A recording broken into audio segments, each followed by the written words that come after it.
Ram one गमन पर्यटन परिपथ शिवरी नारायण के दूसरे दिन मुख्य अतिथि के रूप में छत्तीसगढ़ विधानसभा के अध्यक्ष डॉक्टर चरणदास महंत मौजूद रहे। डॉक्टर चरणदास महंत ने अपने उद्बोधन में कहा कि ये बहुत खुशी की बात है कि राम वन गमन पर्यटन परिपथ शिवरी नारायण का लोकार्पण हो रहा है।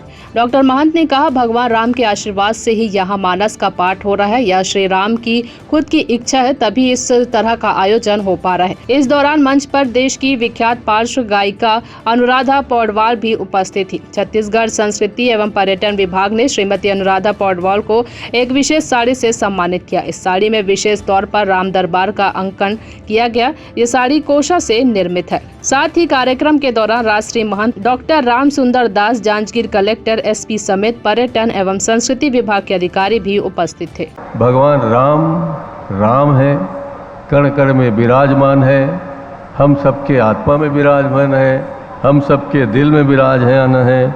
और जैसा कि तुलसी बाबा कह गए, तुलसी बिरवा बाग के सींचत से कुमलाए, राम भरोसे जो रहे पर्वत में हरियाए। तो एक राम का भरोसा है, हम सबको भरोसा है। जब तक वो उनके भरोसे रहेंगे, पर्वत में हमारा कुछ कोई नहीं बिगाड़ सकता। हमें सिर्फ राम से भक्ति है, सिया राम से भक्ति है, मर्यादा पुरुषोत्तम राम से भक्ति है।